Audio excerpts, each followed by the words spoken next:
Olá pessoal, venho mais uma vez aqui para falar sobre as Escrituras, né? Eu sou o pastor José Carlos e é um prazer mais uma vez trazer para você essa reflexão. Eu quero falar hoje sobre a importância do sangue, né?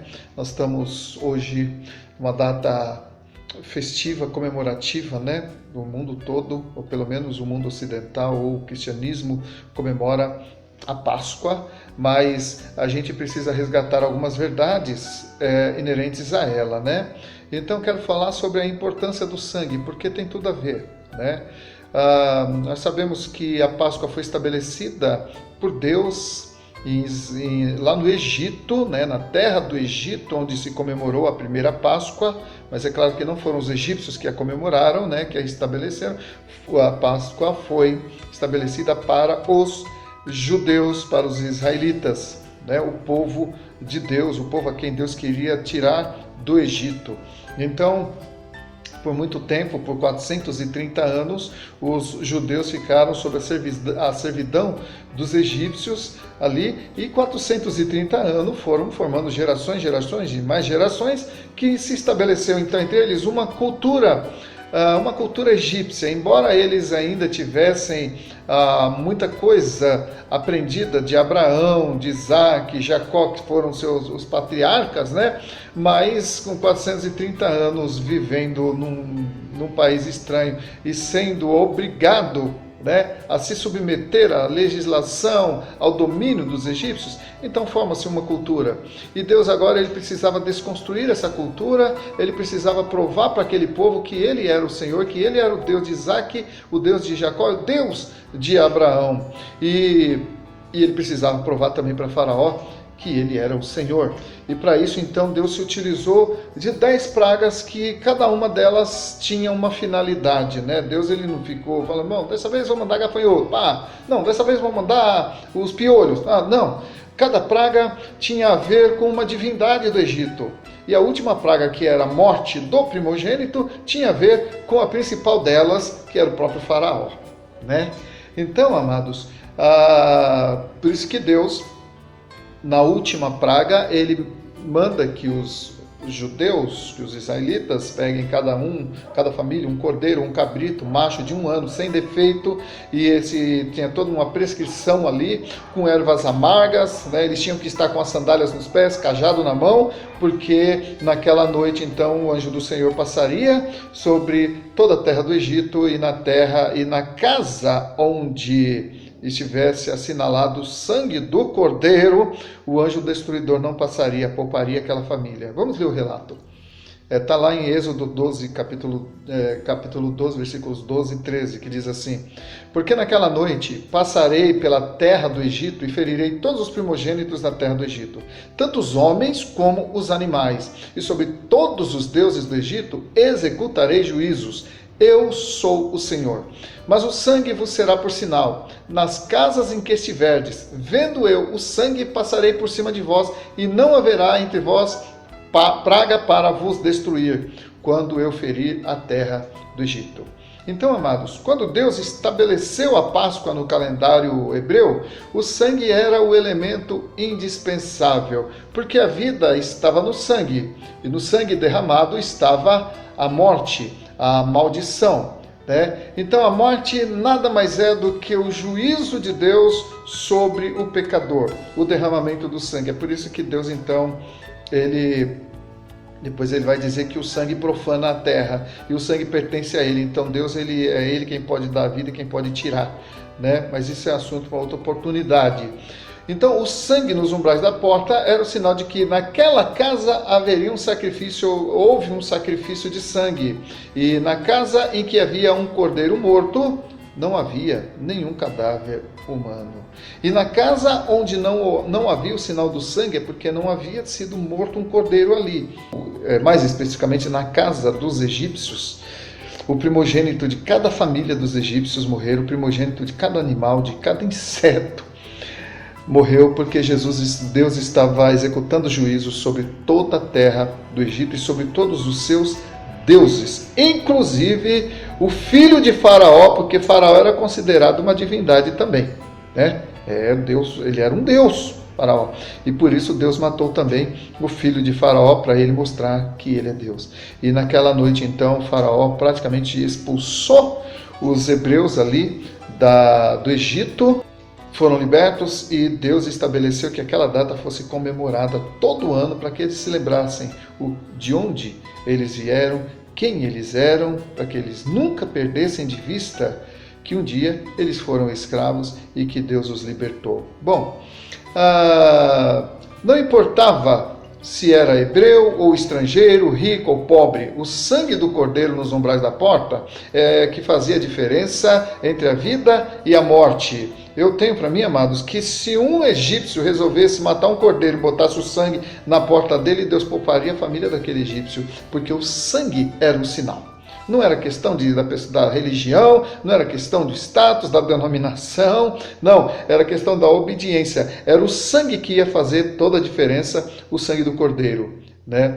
Muitos anos se passaram.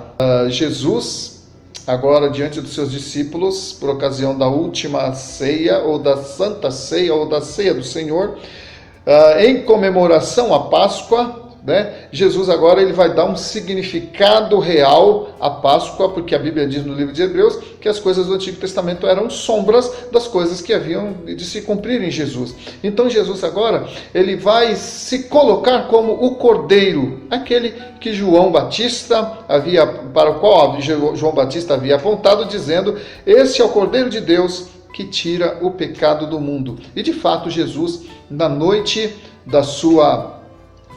da traição, na noite em que ele ia ser entregue aos soldados, estabeleceu uma nova Páscoa, vamos dizer assim, uma Páscoa paralela, ou na verdade o verdadeiro significado, porque até a Páscoa dos judeus apontava para Jesus, só que os judeus, muitos deles até hoje, não fazem essa ligação, Jesus agora ele vai celebrar a última Páscoa, sabendo que ele mesmo vai ser o Cordeiro. Olha só o que diz Lucas capítulo 22, versículos 14 ao 20. Quando chegou a hora, Jesus e seus apóstolos reclinaram-se à mesa e lhes disse: "Desejei ansiosamente comer essa Páscoa com vocês antes do meu sofrimento, porque eu lhes digo, não comerei dela novamente até que ela se cumpra no reino de Deus." Recebendo um cálice, ele deu graças e disse: "Tomem isso e partilhem uns com os outros. Pois eu lhes digo que não beberei outra vez do fruto da videira até que venha o reino de Deus." Tomando o pão, e deu graças e partiu e deu aos discípulos, dizendo: "Isto é o meu corpo dado em favor de vocês. Façam isso em memória de mim." Da mesma forma, depois da ceia, tomou o cálice, dizendo: "Esse cálice é a nova aliança no meu sangue, derramado em favor de vós."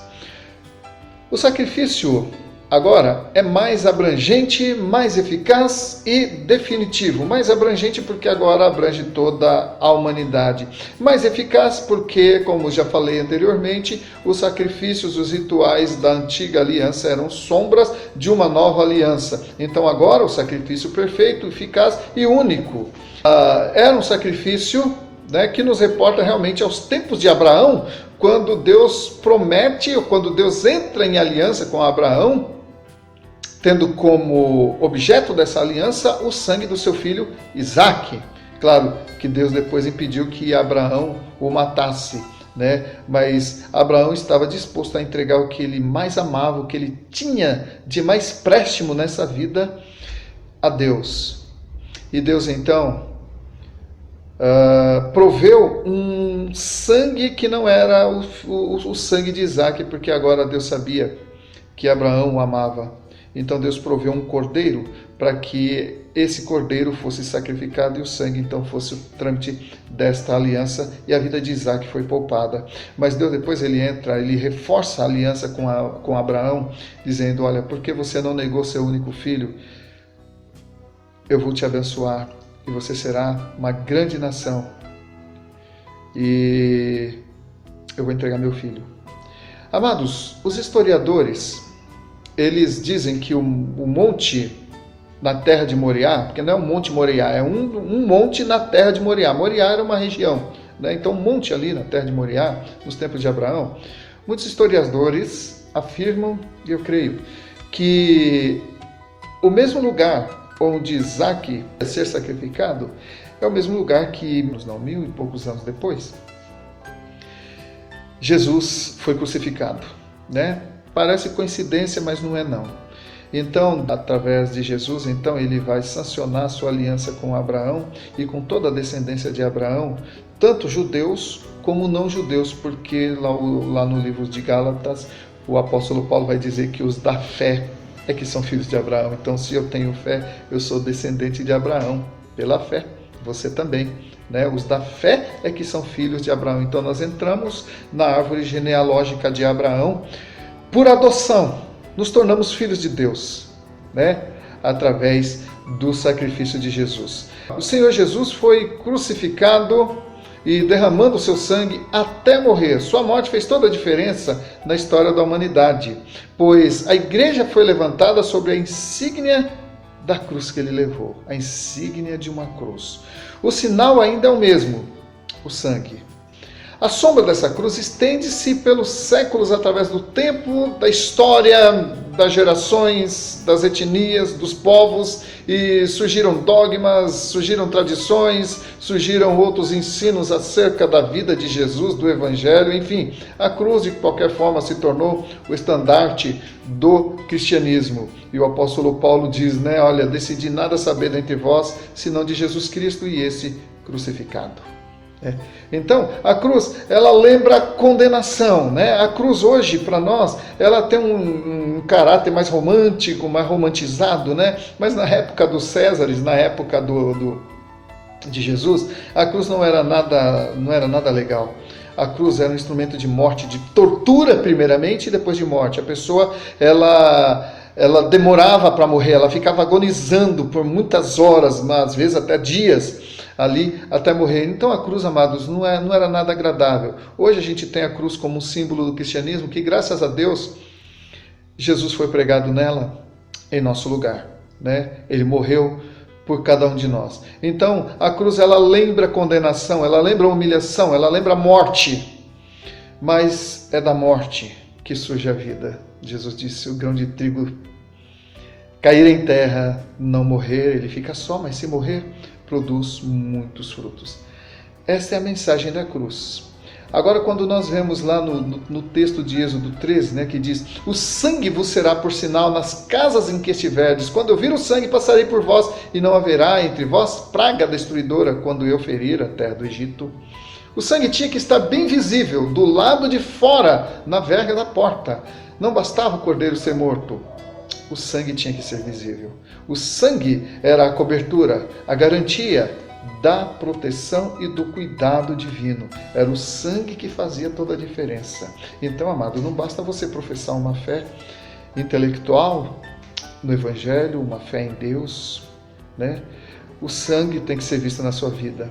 Hoje, a regra ainda é a mesma. Embora Jesus tenha sido o cordeiro morto, o sinal do sangue é que nos garante a proteção. O sangue é que nos marca e nos santifica e nos separa do mundo. Onde está o sinal do sangue na sua vida? Como posso provar que o cordeiro foi morto, se não houver o sinal do sangue nos umbrais do meu coração? Mas ainda há algo mais sublime acerca da morte de Jesus. Jesus não foi apenas o sacrifício dessa aliança, mas ele foi também o mediador, né? O mediador dessa aliança. Mas afinal, o que é uma aliança? Aliança, amados, é onde tudo se iguala. O maior desce até o menor. O mais alto desce até o mais baixo. O mais forte se identifica com o mais fraco, porque o mais fraco recebe a força daquele que é forte, e aquele que é forte recebe a fraqueza daquele que é fraco. Um recebe o que o outro tem, ou seja, Deus te dá aquilo que Ele tem. E o que é que Deus tem para te dar? Santidade, perdão, vida eterna, um lar eterno. E você dá a Deus aquilo que você tem. E o que é que você tem para dar para Deus? Seus pecados, suas enfermidades, seus traumas, seus medos, sua morte. Então, já dizia um cântico antigo, que Jesus morreu a nossa morte para que pudéssemos viver a sua vida. Amém? Ele precisava morrer por nós para que nós pudéssemos viver por Ele e para Ele, porque sem derramamento de sangue não há remissão. A ceia do Senhor, então, amados, é isso. Hoje, para nós, é a comemoração da Páscoa cristã, onde Jesus é o Cordeiro e o seu sangue é o sinal desta aliança. Se você tem uma aliança com Deus, pelo sangue de Jesus, então o sangue é o teu sinal. Não adianta você ser conhecedor das Escrituras, não adianta você ter diploma de teologia, não adianta você frequentar a melhor, mais poderosa igreja do mundo. Se você não foi marcado pelo sangue do Cordeiro, você ainda está em débito com Deus. E quando o anjo passar, talvez você não sobreviva, se você não tiver o sangue. Que Deus te abençoe, que você possa refletir sobre isso. É o sangue, o sinal do sangue. Amém? Deus te abençoe.